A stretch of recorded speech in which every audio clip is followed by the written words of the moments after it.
Many people with RSI know that it's difficult to work at conventional occupations if you don't have normal use of your hands. And anybody with RSI knows that you can't risk pushing your hand without exacerbating or worsening your injury. And unfortunately, it's really difficult to find jobs that don't require computer use or repetitive hand use. We don't realize how integral our hands are to every aspect of our life until we lose the normal use of them. Because RSI is so unique to each individual, I can't give a blanket list of occupations that would work for every person. People have different skills, different aspirations, different likes and dislikes, so you need to take all of those considerations into account when you're thinking about employment. There's no cookie cutter answer that would be applicable to every person with RSI. Also, very important, you must consider the extent of the injury. If you can't lift a coffee mug or hold a book open without problems, you're going to be in a completely different situation from someone whose injury is relatively manageable. And for every person, the main goal is to maintain as much of your hand use as you can. So you need a job that's not going to be constantly putting you in the position of exacerbation or re-injury. You also need to take care of yourself in terms of proper posture, proper technique, physical conditioning, and physical therapy. Your top priority is to maintain whatever hand function you have and find work that you can do without jeopardizing your hands. And of course, by hand, I mean the entire upper extremity from fingertip to shoulder to neck. Now that said, let's talk about things that you can think about while you're looking for work. I'm going to sort them into two separate buckets. We'll talk about the first bucket, and that's working for someone else. And then we'll talk about the second bucket, and that's working for yourself. So in my experience, the first bucket, that's working for someone else, is tricky. When you interview for jobs, I think it's really important to be honest with your prospective employer about the fact that you have repetitive strain injury and that you're going to need special accommodations, the ability to take breaks when you need them, which may be far more frequent than the other people that you'll be working with, and that you might be having good days and bad days. So you can't be expected to produce the same amount of work on a bad day as you would be on a good day. Then you need to get a really detailed and honest description of the job. How much hand use is going to be involved? What sort of tools are you going to be using? Is the employer willing to give you accommodations, such as a voice-activated program like Dragon? This is really important. And then think about the amount of time that you'll be spending using these tools. And obviously, if you're going to be expected to be working 60 hours a week at a computer, that's not going to be the right job for you. So when you're talking to your prospective employer, be really clear about the fact that you need frequent breaks, and you may not be able to keep up with certain deadlines or quotas if you're having a setback. And don't think that you can push through the pain just this once. This is how people take an injury that could have been manageable and make it so much worse. And you can't always get your function back when you've pushed yourself beyond your limits. Your hand health must come first, so don't let other people push your hands. And then you need to talk about ergonomic accommodations, and that's really tricky because most people, when they want to know what to do in terms of ergonomic setups, the first thing they do is they go to Google and look it up. And the advice that you will get online is almost invariably incorrect. If you want good advice about how to really set up your workstation safely, go to my website on ergonomics, and there's a video there that shows you how. The trouble with the advice that you'll be getting, and this includes the advice from OSHA, is that 90-90 sitting position will cause injuries. It is not a good way to sit. So don't follow that advice.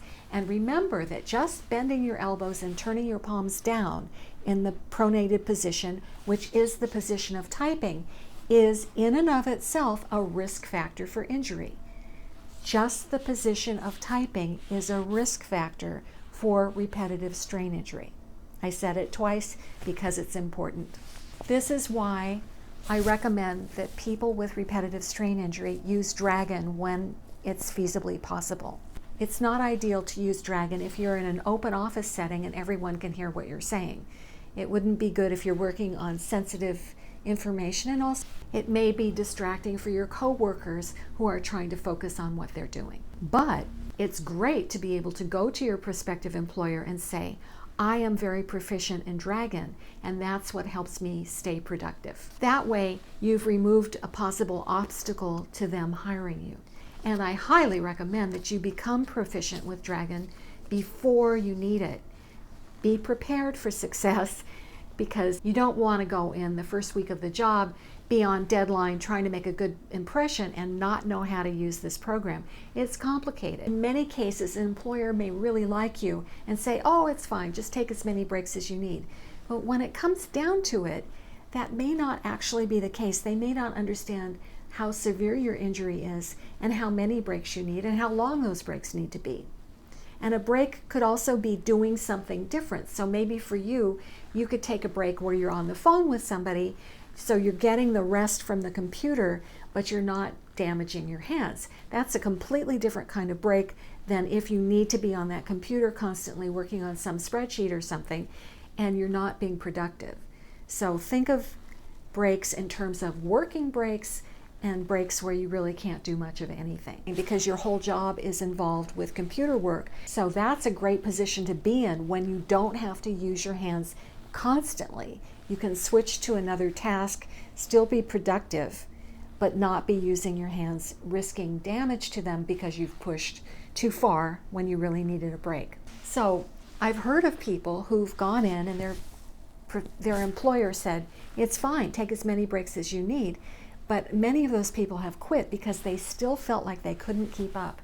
And that may have been because of their colleagues being able to outperform them because they have more normal use of their hands than the person with RSI. Now, I'm not saying it's impossible to find a job working for other people when you have RSI. That's not what I'm saying. I'm just saying there's a lot of considerations that neither you nor the employer will realize until you're actually trying to do the job that you were hired for. And unless the person who's hiring you has experienced firsthand what RSI is like, in other words, they have RSI too, they are highly unlikely to understand how RSI can impact every single aspect of your life, both in and out of work. And remember, there are many, many jobs, but you only have 2 hands, so you need to preserve your hands. You can't use your other pair of hands to do the things that you love, such as play the guitar or lift up your children or drive or cook or wash your hair or any number of other tasks that you do every day in your life. Now, let's take a look at some of the jobs that I have seen suggested when I searched what job can I do if I have repetitive strain injury on the internet. So if you search online, you'll find a lot of well-intentioned people who are trying to give you advice on these great jobs that you can do if you have RSI. And some of them have included occupations such as dog walking. Well, if you've ever walked a dog, and even a small dog can have a lot of energy, that can aggravate your RSI because they're pulling on the leash, and it can aggravate everything from your hand all the way up to your shoulder. I actually had a student who was working with dogs. That was her occupation. And one of the dogs that she was walking saw a squirrel, and she darted after that squirrel and took my student airborne. My student landed on her shoulder and broke it. She is still working with that broken shoulder, and it has been many, many months. So I would highly recommend that unless you've got a dog that's extremely well trained to answer verbal cues, that you don't consider dog walking a great career for someone with RSI. It's a different story if your dog's sitting and the dog, you can just let them out in the backyard and they can run around by themselves. That could work because all you would have to do is feed the dog and, keep it company.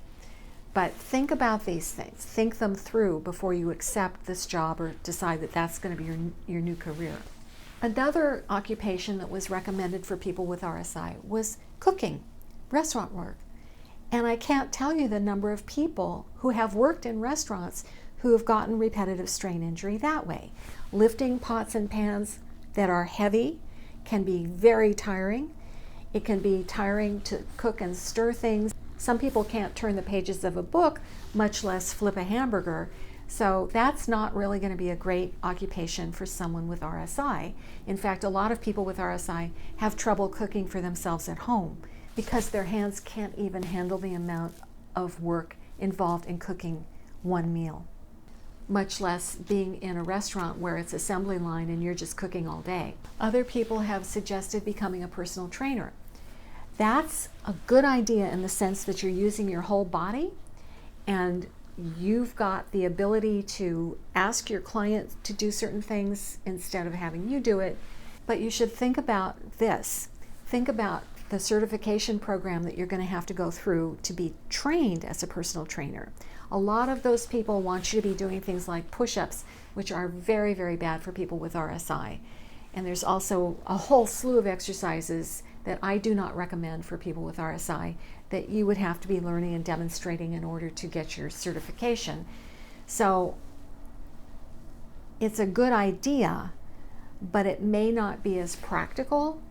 The other thing is, if you're working in health clubs, a lot of them expect you to manually stretch clients. So you might be asked to do a hamstring stretch, which would involve lifting someone's foot and then stretching their hamstring. That can be very fatiguing if you have RSI. It's a lot of energy pushing against those tight hamstrings. So you would have to make a deal with your client that you will teach them other ways they can stretch their own hamstrings, but not to expect you to be facilitating that. The other thing about working in a gym is the action on a lot of the machines is really stiff. If you're lifting up the pin on a leg press, trying to move the seat so that it fits the length of your client's legs, it can be very hard for you to move that. So you might have to ask someone else to help you adjust the settings on the machines. You will also need to be certified in CPR, so think about whether your hands can handle that. But if you can get into a training program where they would allow you to adapt exercises that would be safe for you and still give you that certification, that could be a potential job for you. The other thing to consider is that when you're applying for a job at a health club, you would have to tell your prospective employer about the things that you can't do, so that if they see you on the gym floor asking a client or someone else to adjust a machine, they will understand the reason why you're doing that. One of the other careers that was suggested was working as a gardener. And I wonder how much this person actually knows about RSI, because if you're gardening, you could be lifting heavy bags of soil or plants, and you could also be digging into relatively hard earth, and that's really hard on your hands. So I'm not sure that being a gardener would be the best occupation for someone with repetitive strain injury. It was also suggested people become librarians, teachers, or custodians. And again, you really have to look at the amount of handwork that's involved with that. Librarians are reshelving books, that's repetitive. The books can be heavy. Teachers are writing on blackboards, that can be aggravating for someone. They would have to figure out another way of teaching without straining their hands. It's a possibility, but you definitely have to use your common sense and, what is my injury? How can I adapt for this so that I can teach and use my skills without injuring my hand? The idea that someone would want to be a custodian is puzzling to me, because I think of custodians as people who are using mops and brooms to clean floors. And to me, that's a lot of manual labor that could be very hard on your hands. So I'm not sure that that's the best suggestion for somebody with RSI. One video actually suggested that you become an attorney or a financial analyst, a psychologist, or a scientist. And again, it's puzzling, because if you think it through, you would probably have to go to school to get degrees in all of those occupations. And it's a lot of money to go back to school, not impossible, and good for you if you do that. And if you really want to become an attorney or a financial analyst or a psychotherapist or a scientist, but it doesn't compute. You would still have to be putting in a lot of hours, sitting, studying. You'd probably be writing a lot of papers, which you might be able to do if you're using Dragon. But still, a lot of attorneys are expected to do their own computer work. I've had 6 separate psychotherapists come to me with RSI from sitting all day. So psychotherapy is not necessarily a great choice, because you're going to be sitting all day. You can find a way of active sitting and then explain to your client that you need to move around a lot in order to stay healthy. So it is a possibility, but think it through. Think it through. What does the job involve? What parts of your body are being used? Does this really protect your hands? Think it through. Now, for things that might work, perhaps you could be a life coach, which would involve face-to-face or Zoom meetings where you would be encouraging other people to fulfill their life dream. You could be a cat sitter. Now, granted, you may not be able to open the can of cat food using a manual can opener, but if you have an electric one, you could probably do that. Sales is another opportunity as long as you don't have to fill in too much paperwork, because you're talking to people. You're not necessarily using a computer too much, but find out the details. Don't take my word for it. Do your research and find out. Performing artist. I live in New York City, and on every street corner and every subway, you will find very talented people who are performing their art for tips. And a lot of them seem to be making an okay living doing that and having a lot of fun at the same time. If you have the talent to do that, and you can, why not? It might be a lot of fun. You could become a companion. So companions are people who sit with usually elderly people and keep them company. And that might be a good position for you if you like that kind of work. And if it didn't require light housework, because you would have to find out exactly what was involved with the light housework. Maybe you'd be okay bringing a meal to someone, but not cooking that meal for someone. So find out the details. You could become a literacy coach, helping people read, and that's a really, really necessary ingredient to success. You could also read audiobooks, that's a profession, or do voiceovers, and that's a profession. So if you have a nice voice, if you enjoy acting, if you enjoy getting across vocally, you could look into these different professions that would take advantage of your talent in that area. You could become an usher at a theater, or you could become a museum guide. If you're knowledgeable about history or natural history, they have docents who are trained to lead groups around museums, and that might be a very interesting occupation for you.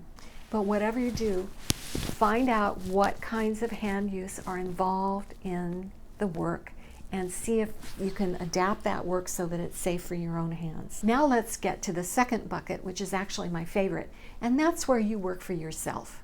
I really like this bucket because it gives you so much control. You control the pacing, you are the one who chooses the right equipment and gets the right workstation set up.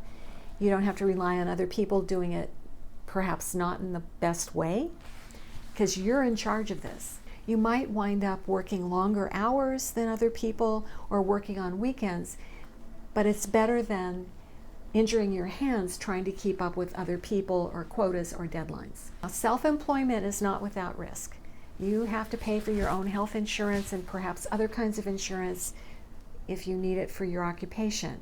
And your business may wax and wane. I mean, you have to deal with a little bit of financial security.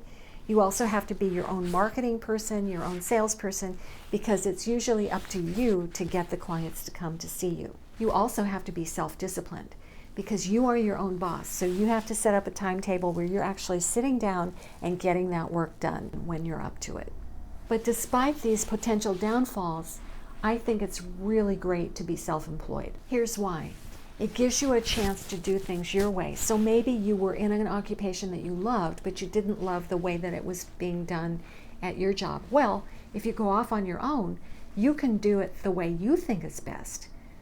I know physical therapists who don't like working every 15 minutes, so they open up their own practice and they can devote an entire hour to one patient. That's the way they feel they're giving their best to that patient. And so they do it their way, and it's very fulfilling for them. So if you're considering creating your own career, here are a few questions that you can think about while you're pondering what that career will be. What do I like, and what am I good at? Now, the reason I'm asking you what do you like is because so many people just hate their jobs. If you're going to go to all the trouble of creating a career, make it something you're really passionate about, something you really believe in, something that you feel makes you shine, or makes you deeply happy and fulfilled. So many people hate their job. Here, you have a chance to make yourself happy because you love your job. And then think about your support system. Are you surrounded with people who support what you do? Or are there a few people who say, oh, you'll never do that? Think about this. Surround yourself with positive people who do in fact believe in you. If people don't believe in you, believe in yourself. And then think about your medical team. You really need to take care of your hands if you have repetitive strain injury. You need a good doctor, a really great physical therapist, complementary or other treatments that you find really help you feel good. You need to maintain a steady recovery. You need regular treatment, so make sure that you have that in place and don't neglect it. You really need to do your physical therapy on a regular basis. You need to do your exercises every single day. You really need to take your breaks. So have all of that in place. Here are a few more things to think about when you are thinking about creating your own career. I used to teach a workshop called Create Your Own Career. I asked the participants to tell me, forget about RSI. Forget about reality for a minute. If you could create your perfect job, what would that look like? What would you do? And then I gave everybody a little bit of time to think about it. And then we went around the room and people started talking about what they would do if they didn't have RSI. And almost every single person had a career that was actually doable. I'll give you a couple of examples. One woman said she liked cats. So when she said she liked cats, another participant said, well, you could do that. You could be a cat sitter. If you have an electric can opener, you can use that to open the cat food, and then, you just sit there and be happy with the cat. And then another person wanted to be a flaneur. Now, a flaneur is French for a person who sits in cafes and watches the world go by. And I thought to myself, now that's completely doable because there's so many interesting cities in the world, other than even Paris, where you could just sit and watch the world go by. And she could have a tour where she took people around. They sat in cafes and had interesting conversations and watched the people and the world passing before them. Perfectly doable career for someone with RSI.